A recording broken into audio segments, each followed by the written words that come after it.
Hello friends, ఎవరైతే ఎంసెట్ 2021 కి prepare అవుతున్నారో వాళ్ళందరికీ కూడా అన్అకాడమీ వాళ్ళు బెస్ట్ ప్లాన్స్ అనేది ఇవ్వడం జరిగిందండి. అండ్ మనకి మల్టిపుల్ బ్యాచెస్ కూడా ఎవ్రీ మంత్ లాంచ్ చేయడం జరుగుతుంది. ఎవరైతే అన్అకాడమీ క్లాసెస్ అవైల్ చేసుకోవాలనుకుంటున్నారో వాళ్ళందరూ కూడా కింద డిస్క్రిప్షన్ లో లింక్ క్లిక్ చేసినట్టయితే మీకు పేజ్ ఓపెన్ అవుతుంది. అందులో ప్రోమో కోడ్ దగ్గర PA2020 అని ఇచ్చినట్టయితే మీకు 10% డిస్కౌంట్ వస్తుంది సబ్స్క్రిప్షన్స్ లో. అండ్ అలాగే ఫ్రెండ్స్, మనకి అన్అకాడమీ లెర్నింగ్ యాప్ కూడా మనకి ప్లే స్టోర్ లో అవైలబుల్ గా ఉంది. సో ఫ్రీ ఆఫ్ కాస్ట్ మీరు మొత్తం క్లాసెస్ గానీ టెస్టులు గానీ అన్ని కూడా మనకి ఫ్రీగా అవైలబుల్ గా ఉన్నాయి. సో అవన్నీ కూడా మీరు ఫ్రీ ఆఫ్ కాస్ట్ చూడొచ్చు, నేర్చుకోవచ్చు కూడా. సో మీరు ప్లే స్టోర్ లోకి వెళ్ళండి, అన్అకాడమీ అని కొట్టినట్టయితే మీకు అన్అకాడమీ లెర్నింగ్ యాప్ మీకు కనిపిస్తుంది. దాన్ని డౌన్లోడ్ చేసుకోండి. డౌన్లోడ్ చేసుకున్న తర్వాత ఫర్దర్ ప్రాసెసింగ్ దగ్గర మీకు కోడ్ అనేది అడగడం జరుగుతుంది. ఆ ప్రోమో కోడ్ దగ్గర PA2020 ఇచ్చినట్టయితే మీరు ఏవైతే ఈ ఫ్రీ క్లాసెస్ గానీ టెస్ట్ గానీ ఉన్నాయో మన సబ్స్క్రైబర్స్ అవ్వచ్చు, వ్యూవర్స్ అవ్వచ్చు, యాక్సెస్ చేసుకోవచ్చు అనమాట. అండ్ అలాగే ఏమున్నాయో ఒకసారి ఇందులో బ్యాచెస్ చూసేద్దామండి. So masters batch for EAMCET అని చెప్పి మనం స్టార్ట్ చేశారు.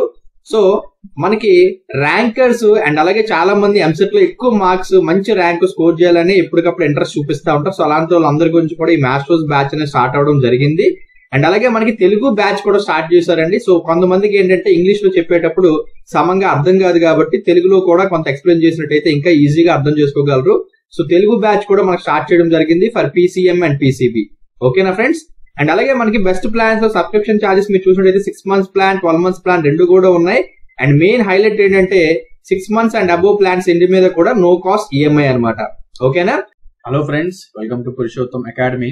సో చాలా మంది స్టూడెంట్స్ ఎవరైతే ఇప్పుడు AP ఎంసెట్ ద్వారా ఆప్షన్స్ అవి ఎంటర్ చేసుకున్నారో అందరూ అడుగుతున్న ఒకే కామన్ క్వశ్చన్ ఏంటంటే, సార్ ఏదైతే మనకి అలాట్మెంట్ వస్తుందని చెప్పారో ఏ బేసిస్ మీద అలాట్మెంట్ వస్తుందని కొంతమంది అడిగారు.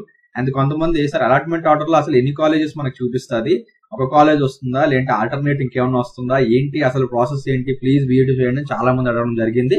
సో అందరి గురించి కూడా ఈ వీడియో చేస్తున్నానండి. లాస్ట్ వరకు కూడా అందరు చూడండి. ఈ వీడియోలో మనము అలాట్మెంట్ ఎలా జరుగుతుంది ఏంటి, దాని తాలూకు కంప్లీట్ ప్రాసెస్ అండ్ అలాగే ఫీ రియంబర్స్మెంట్ ఎవరికైతే ఉంటుందో వాళ్ళకి ఫీ రియంబర్స్మెంట్ ఉంటే అలాట్మెంట్ ఆర్డర్ లో ఎలా షో చేస్తుంది ఏంటి, ఆ డీటెయిల్స్ కూడా మనం ఈ వీడియోలో చూసేద్దాం. సో ముందుగా ఫర్ ఎగ్జాంపుల్ ఒక క్యాండిడేట్ ఈ విధంగా ఆప్షన్ ఎంట్రీ కనుక చేసుకున్నట్టయితే ఫస్ట్ మనకి అక్కడ చూసేది ఏంటంటే క్యాండిడేట్ తాలూకా కేటగిరీ, అంటే ఏదైతే మనకి క్యాస్ట్ అవ్వచ్చు దాన్ని బేస్ చేసుకొని ఏదైతే కేటగిరీ ఉందో ఆ కేటగిరీలో తనకు వచ్చిన ర్యాంక్ బేస్ చేసుకొని మనకంతా కూడా సిస్టమ్ లోనే ఆటోమేటిక్ గా ప్రోగ్రామింగ్ అంతా ఉండుంటది అనమాట.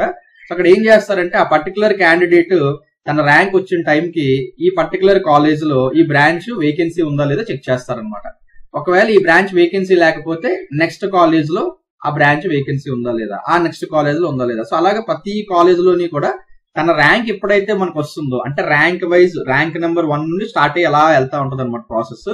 సో మీకు ఏదైతే ర్యాంక్ వచ్చిందో ఆ పర్టికులర్ ర్యాంక్ వచ్చినప్పుడు ఈ కాలేజ్ లో వేకెన్సీ ఉందనుకోండి, మీకు ఈ సీట్ అలాట్ అయిపోతుంది అనమాట. ఇంకా నెక్స్ట్ కాలేజ్ వరకు ఇంకా వెళ్ళదు, ఇక్కడ మీకు ఫ్రీజ్ అయిపోతుంది. అదే ఒకవేళ ఇక్కడ మీకు సీటు వేకెన్సీ లేదు, నెక్స్ట్ కాలేజ్కి వెళ్తుంది, అక్కడ కూడా లేదు వేకెన్సీ, నెక్స్ట్ కాలేజ్కి వెళ్తుంది, అక్కడ కూడా వేకెన్సీ లేదా నెక్స్ట్ కి వెళ్తుంది, అక్కడ కూడా వేకెన్సీ లేదా నెక్స్ట్ కి వెళ్తుంది. ఒకవేళ ఇక్కడ వేకెన్సీ ఉందా ఈ సీట్ మీకు అలాట్ అయిపోతుంది అనమాట.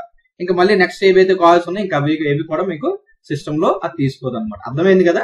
సో మీరు ఏదైతే ఈ ఆర్డర్ ప్లేస్ చేస్తున్నారో ఈ ఆర్డర్ అనేది చాలా చాలా ఇంపార్టెంట్ అనమాట. ఈ ఆర్డర్ లోనే మీకు ఒక్క కాలేజ్ చెక్ చేసుకుంటా వెళ్తుంది. ఈ మధ్యలో ఏదో ఒక కాలేజ్ లో మీకు ఆ పర్టికులర్ బ్రాంచ్ లో సీట్ వేకెన్సీ ఉంది అనగానే మీకు ఆ సీట్ అలాట్ అయిపోతుంది అనమాట. ఇది ప్రాసెస్. ఓకేనా? సో ఇందులో మీ ర్యాంకే కాదండి, ఏదైతే మీ క్యాస్ట్ ఉందో ఆ క్యాస్ట్ కూడా మేజర్ రోల్ ప్లే చేస్తుంది అనమాట. సో ఆ పర్టికులర్ ర్యాంక్ లో క్యాస్ట్ వైజ్ గా ఆర్డర్ కూడా చూసుకుంటూ వెళ్తారనమాట. సో ST/ST వాళ్ళకి ఫస్ట్ చూస్తారు, ఆ తర్వాత BC వాళ్ళు చూస్తారు, ఆ తర్వాత EWS వాళ్ళు చూస్తారు, ఆ తర్వాత OC వాళ్ళు చూస్తారు. సో అలాగా ఆర్డర్ అనేది ఫాలో అయ్యి ప్రిఫరెన్స్ అన్ని చెక్ చేసుకుంటూ వెళ్తా ఉంటాం. అర్థమైంది కదా? సో ఇది ప్రాసెస్. అండ్ ఇంకొకటి చాలా మంది అడుగుతున్నారు, సార్ అసలు ఎన్ని ఆప్షన్స్ పెట్టుకోవచ్చు అని. ఎనీ నెంబర్ ఆఫ్ ఆప్షన్స్ మీరు పెట్టుకోవచ్చు. ఫర్ ఎగ్జాంపుల్ ఇప్పుడు ఈ ఆప్షన్ ఫామ్ మీకు చూపిస్తాను, చూసారు ఎన్ని ఉన్నాయి options. So any number of options మీరు పెట్టుకోవచ్చు అనమాట. ఇన్నే పెట్టుకోవాలి, లేదంటే మీరు ఓన్లీ ఒక కాలేజే పెట్టాలి, 2 కాలేజీలే పెట్టాలి, లేదంటే ఒక కాలేజ్ ఒక ఆప్షనే పెట్టాలా చాలా మంది అడుగుతున్నారు. ఏమీ అక్కర్లేదు. ఫర్ ఎగ్జాంపుల్ చూడండి, ఈ కాలేజ్ లో CSE పెట్టారు, మళ్ళీ అదే కాలేజ్ లో EC పెట్టారు. అలాగా any number of branches, any number of colleges మీరు ఆప్షన్స్ లో ఎంట్రీ చేసుకోవచ్చు. ఓకేనా? సో ఫస్ట్ డౌట్ నాకు తెలిసి మీ అందరికీ క్లియర్ అయిందని చెప్పి అనుకుంటున్నాను. And next the fee reimbursement గురించి. ఫీజు రియంబర్స్మెంట్ ఉన్న వాళ్ళకి అసలు అలాట్మెంట్ ఆర్డర్ లో ఎలా షో చేస్తుంది, fee reimbursement total government pay చేస్తుందా లేదంటే కొంత మనం ఏమన్నా పే చేయాలా ఏంటని చాలా మంది అడుగుతున్నారు. సో వాళ్ళ గురించి కూడా క్లారిటీని ఇచ్చేస్తాను ఇప్పుడే. సో చాలా మంది అడుగుతున్నారండి. సో ఎవరికైతే మనకి ఫీ రీఎంబర్స్మెంట్ ఉందో, ఫీ రీఎంబర్స్మెంట్ ఉన్న వాళ్ళకి అలాట్మెంట్ ఆర్డర్ ఇది ఎలా వస్తుంది అంటే చాలా మంది అడుగుతున్నారు. సో ఇక్కడ మీరు చూడొచ్చు, ఇది ప్రొవిజనల్ అలాట్మెంట్ ఆర్డర్ అనమాట. సో ఇది ఈ సెట్ కి సంబంధించి ఏదైతే మనకి రీసెంట్ గా లాస్ట్ మంత్ రిలీజ్ అయిందో ఈ సెట్ కి సంబంధించిన అలాట్మెంట్ ఆర్డర్ నేను చూపిస్తున్నాను. సో ఇక్కడ మీరు చూడొచ్చు, అలాట్మెంట్ లో క్లియర్ గా మీకు మెన్షన్ చేసి ఉంది, tuition fee fixed for the college are course is ₹41,500. Tuition fee to be paid by the candidate is ₹0. So clear cut గా మీకు కనిపిస్తుంది కదా. సో ఏదైతే కాలేజ్ తాలూకా ట్యూషన్ ఫీజు గవర్నమెంట్ ఫిక్స్ చేసిందో ఆ ట్యూషన్ ఫీజు అక్కడ మెన్షన్ చేస్తారు. అండ్ క్యాండిడేట్ ఎంత ఫీజు పే చేయాలో కూడా మెన్షన్ చేస్తారు. ఒకవేళ క్యాండిడేట్ ఫీ రియంబర్స్మెంట్ లేదనుకోండి, ఆ 41,500 tuition fee paid by the candidate దగ్గర మెన్షన్ అయి ఉంటుంది. లేదు ఫీ రియంబర్స్మెంట్ ఎలిజిబిలిటీ ఉండి గవర్నమెంట్ ఫీ రియంబర్స్ చేస్తుంది అంటే మాత్రం కింద మీకు అలాగా 0 అని చెప్పి కనిపిస్తుంది అనమాట.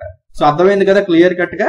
అండ్ అలాగే ఇంకొంతమంది రకరకాల డౌట్స్ అడుగుతున్నారు, వాటికి కూడా ఆన్సర్స్ మీకు ఇందులోనే చూపించేస్తాను. ఏంటి అంటే మీరు పాయింట్ నెంబర్ 1 చూడండి, the candidate who has secured fresh allotments at report through website, okay, through self reporting system, take printout of 2 copies of joining report and report to institution allotted, submit joining report on or before the date. మీకు ఏదో date mention చేస్తారు. Allotment రాగానే మీకు allotment order లోనే ఏ date కల్లా మీరు allotment order, joining report ఎన్ని submit చేయాలో మీకు మెన్షన్ చేసి ఉంటుంది. ఓకేనా. అండ్ అలాగే the candidate who has been reallocated to the institution in the respective course shall report through website through self reporting system once again and report at the reallocated institution on or before మళ్ళీ date. So ఇక్కడ ఏమవుతుందంటే కొంతమంది first counselling లో వాళ్ళకి ఆ college లో seat వచ్చి ఉంటుంది, బట్ ఆ కాలేజ్ లోనే వేరే ఏదన్నా బ్రాంచ్ మారుదామని చెప్పి సెకండ్ కౌన్సిలింగ్ లో పెట్టుండొచ్చు. సో ఇన్స్టిట్యూషన్ అదే బట్ బ్రాంచ్ మారుండొచ్చు. లేదు అంటే కొంతమంది ఏమవుతుంది అంటే ఫస్ట్ కౌన్సిలింగ్ లో వచ్చిన సీటు వాళ్ళకి డౌట్ఫుల్ గా ఉంటుంది అనమాట, అంటే సాటిస్ఫాక్టరీగా ఉండదు. అలాంటి వాళ్ళు ఏం చేస్తారంటే మళ్ళీ సెకండ్ కౌన్సిలింగ్ కూడా ఎపేర్ అవుతారు. ఎపేర్ అయినప్పుడు సెకండ్ కౌన్సిలింగ్ కూడా ఆ కాలేజ్ వాళ్ళు చూస్ చేసుకుంటారు అనమాట. సో చేసుకున్నప్పుడు ఏమవుతుందంటే మళ్ళీ అదే కాలేజ్ వచ్చినట్టయితే మళ్ళీ రీలొకేట్ అయినట్టే కాబట్టి మళ్ళీ జాయినింగ్ రిపోర్ట్ ఏవైతే ఉన్నాయో అన్ని మళ్ళీ సబ్మిట్ చేయాల్సి ఉంటుంది. ప్రాసెస్ అంతా కూడా మళ్ళీ సేమే అనమాట. ఓకేనా. అండ్ అలాగే ఇంకొకటి ఏంటంటే పాయింట్ నెంబర్ 4 చాలా మంది అడుగుతున్న పాయింట్ ఏంటంటే the candidates who have reported at the allotted college in the first phase and exercised options in the second phase and not allotted any new branch or college in the second phase, his or her admission will be continued in the same college. So almost నాకు ఇప్పుడు ఒక 50-60 మంది అడిగిన doubt అండి ఇది. Sir first phase లో మనకు వచ్చిన సీట్ కనుక సాటిస్ఫాక్టరీగా లేకపోతే సెకండ్ ఫేజ్ కి వెళ్ళొచ్చా అని చాలా మంది అడిగారు. సో అక్కడ ఆన్సర్ ఏంటంటే వెళ్ళొచ్చు, కాకపోతే ఇక్కడ కండిషన్ ఉంది ఏంటంటే సెకండ్ కౌన్సిలింగ్ లో గనక మీకు ఏ కాలేజ్ లో సీట్ రాకపోతే ఫస్ట్ కౌన్సిలింగ్ ఉన్న సీట్ అలాగే ఉండిపోతుంది. బట్ సెకండ్ కౌన్సిలింగ్ లో కనుక మీకు సీట్ అనేది అలాట్ అయిందంటే ఫస్ట్ కౌన్సిలింగ్ లో సీట్ అనేది ఆటోమేటికల్లీ క్యాన్సిల్ అయిపోతుంది అనమాట. సో సెకండ్ కౌన్సిలింగ్ ఎవరైతే పెట్టుకుంటున్నారో, ఫస్ట్ కౌన్సిలింగ్ సీట్ వచ్చిన తర్వాత ఎవరైతే సెకండ్ కౌన్సిలింగ్ పెట్టుకుంటున్నారో అంతకన్నా బెటర్ కాలేజెస్ మీరు చూస్ చేసుకోవాలి. ఓకేనా. ఏవైతే మీరు కాలేజెస్ పెట్టుకుంటారో ఆ కాలేజ్ లో సీట్ వస్తే నేను పక్కాగా జాయిన్ అవుతాను అనుకున్న కాలేజీలు మాత్రమే మీరు పెట్టాల్సి ఉంటుంది అనమాట. ఒకవేళ పొరపాటున మీరు ఫస్ట్ పేజ్ లో వచ్చిన సీట్ ఏదైతే ఉందో దానికన్నా చిన్న కాలేజ్ అవ్వచ్చు, లేదంటే మీరు సాటిస్ఫాక్షన్ లేని కాలేజ్ అవ్వచ్చు పెట్టుకున్నారంటే మాత్రం డెఫినెట్ గా దెబ్బైపోతారు. ఓకేనా. సో ఫస్ట్ పేజ్ లో మీకు ఏదైతే సీట్ వచ్చిందో అది సాటిస్ఫాక్టరీగా లేకపోతే మాత్రం అంతకన్నా బెటర్ కాలేజ్ ఏదైతే మీరు అనుకుంటున్నారో ఆ కాలేజెస్ మాత్రమే చూస్ చేసుకోండి. ఓకే. ఒకవేళ కాలేజ్ లో సీట్ వచ్చింది అనుకోండి వెళ్ళిపోతారు, ఒకవేళ సీట్ రాకపోయినా well and good, first counselling వచ్చిన సీట్ అలాగే మీ దగ్గర అవైలబుల్ గా ఉంటుంది అనమాట. ఓకే. అండ్ నెక్స్ట్ అలాగే చాలా మంది అడిగే క్వశ్చన్, అలాట్మెంట్ ఆర్డర్ అసలు సార్ ఎలా వస్తుంది, మనకి పోస్ట్ లో ఏమైనా పంపిస్తారా లేదంటే ఎలా వస్తుంది, హెచ్ఎల్సీకి వెళ్ళాలా, ఏం చేయాలని చాలా మంది అడుగుతున్నారు. మనకి ఏదైతే అఫీషియల్ వెబ్సైట్ ఉందో అఫీషియల్ వెబ్సైట్ లోనే మీరు లాగిన్ అయిపోయి క్యాండిడేట్ లాగిన్ ద్వారా వెళ్తే మీకు అలాట్మెంట్ ఆర్డర్ మీకు కనిపిస్తుంది లింక్, అందు మీద క్లిక్ చేయగానే అలాట్మెంట్ ఆర్డర్ అనేది డౌన్లోడ్ అయిపోతుంది. ఓకేనా. అండ్ ఇంకొక విషయం ఆర్సీఆర్ గురించి చాలా మంది అడుగుతున్నారు. సార్ ఏదైతే రిసిప్ట్ ఆఫ్ సర్టిఫికేట్స్ ఉందో ఆ రిసిప్ట్ ఆఫ్ సర్టిఫికేట్స్ మనకి ఎలా వస్తుంది, ఎవరైతే హెచ్ఎల్సీకి వెళ్ళారో వాళ్ళకే కదా రిసిప్ట్ ఆఫ్ సర్టిఫికేట్స్ వస్తుంది, మరి హెచ్ఎల్సీకి వెళ్ళలేని వాళ్ళకి ఎలా వస్తుంది. సో అలాట్మెంట్ అప్పుడు మీరు ఎప్పుడైతే క్యాండిడేట్ లాగిన్ చేస్తే అలాట్మెంట్ ఆర్డర్ వస్తుందని చెప్పానో అదే టైంలో మీకు రిసిప్ట్ ఆఫ్ సర్టిఫికేట్స్ కూడా మీకు లింక్ ఉంటుందండి. అందు మీద క్లిక్ చేసినట్టయితే మీకు రిసిప్ట్ ఆఫ్ సర్టిఫికేట్ ఏదైతుందో అది కూడా మీకు డౌన్లోడ్ అయిపోతుంది. అండ్ మీరు సెల్ఫ్ రిపోర్టింగ్ ఎప్పుడైతే చేస్తారో చేయగానే మీకు జాయినింగ్ రిపోర్ట్ కూడా జనరేట్ అయిపోతుంది. సో ఈ joining report, allotment order and receipt of certificates ఇవి తీసుకెళ్లి మీరు ఏదైతే కాలేజ్ లో అలాట్ అయిందో ఆ కాలేజ్ లో రిపోర్టింగ్ చేసినట్టయితే మీ సీట్ అనేది కన్ఫర్మ్ అయిపోయినట్టు అనమాట. అండ్ అన్నిటికన్నా ఇంపార్టెంట్, కొంతమంది అడుగుతుంది సార్ ఫస్ట్ కౌన్సిల్ వచ్చిన సీట్ నచ్చకపోతే కాలేజీకి కనుక మీరు రిపోర్టింగ్ చేయకపోతే ఏమన్నా ప్రాబ్లం అవుతుందా అని చాలా మంది అడిగారు. డెఫినెట్ గా ప్రాబ్లం అవుతుందండి. ఎందుకంటే ఫస్ట్ కౌన్సిల్ లో మీకు సీట్ వచ్చింది, మీకు ఆ సీట్ నచ్చలేదు, ఫర్ ఎగ్జాంపుల్ మీరు రిపోర్టింగ్ చేయలేదు అనుకుందాం. సెకండ్ కౌన్సిలింగ్ లో మళ్ళీ మీరు ఏవో కాలేజ్ ఆప్ట్ చేసుకుంటారు, అప్పుడు కూడా సీట్ రాకపోతే ఏంటి పరిస్థితి? ఫస్ట్ కౌన్సిల్ సీట్ వచ్చింది, మీరు రిపోర్ట్ చేయలేదు కాబట్టి ఆ సీట్ పోయింది. సెకండ్ కౌన్సిల్ మీరు అనుకున్న కాలేజ్ లో మళ్ళీ సీట్ రాలేదు, ఏం చేస్తారు? సో డెఫినెట్ గా అది ప్రాబ్లం అయ్యే ఛాన్సెస్ ఉన్నాయి. కాబట్టి బెస్ట్ ఏం చేస్తారంటే ఫస్ట్ కౌన్సిలింగ్ లో మీకు సీట్ వచ్చినప్పుడు మీకు ఒకవేళ సీట్ నచ్చినా నచ్చకపోయినా ముందు మీరు రిపోర్టింగ్ చేసేసుకోండి. సెకండ్ కౌన్సిలింగ్ లో మీరు ఏదైతే కాలేజ్ లో సీట్ ఎక్స్పెక్ట్ చేస్తున్నారో ఆ కాలేజ్ ఆప్షన్ పెట్టండి. ఒకవేళ వచ్చిందంటే well and good, second counselling లో మీరు చేంజ్ అయిపోతారు. ఒకవేళ రాకపోయినా ఈ ఫస్ట్ కౌన్సిల్ వచ్చిన సీట్ ఏదైతే ఉందో మీకు అలాగా అవైలబుల్ గా ఉంటుంది అనమాట. సో అర్థమైంది కదా. అండ్ అలాగే చాలా మంది అడుగుతుంది ఇంకో డౌట్ ఏంటంటే, సార్ మాకు సీట్ ఏదైతే వచ్చిందో, అలాట్మెంట్ ఏదైతే వచ్చిందో ఆ పర్టికులర్ కాలేజ్ లో మేము ఒరిజినల్ సర్టిఫికేట్స్ ఇవ్వాల్సి ఉంటుందా, లేదంటే జెరాక్స్లు ఇచ్చినా సరిపోతుందా? చాలా మంది అడుగుతున్నారు. సో దానికి ఆన్సర్ ఏంటంటే, మీరు ఇక్కడ చూడొచ్చు పాయింట్ నెంబర్ 9 లో క్లియర్ కట్ గా వాళ్ళు ఇచ్చే instruction, the candidate is not required to deposit original certificates in the institution at the time of admission. So admission టైంలో మీరు ఒరిజినల్ సర్టిఫికేట్స్ డిపాజిట్ చేయాల్సిన అవసరం అయితే లేదు. The candidate can produce original certificates only for the purpose of verification in the institution and can submit only 2 sets of xerox copies in the institution. ఓకేనా?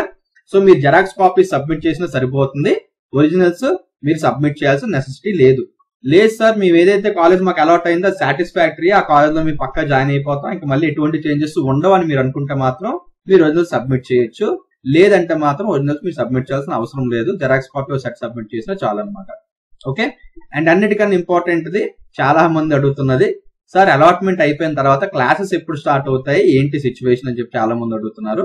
So allotment అయిపోయిన తర్వాత class work ఎప్పుడు start చేయాలి ఏంటి అది కూడా మీకు clear cut గా అలాట్మెంట్ ఆర్డర్ లోనే మెన్షన్ చేస్తారు. ఆ పర్టికులర్ డేట్ నుంచి మీరు క్లాసెస్కి వస్తే సరిపోతుంది. ఓకేనా?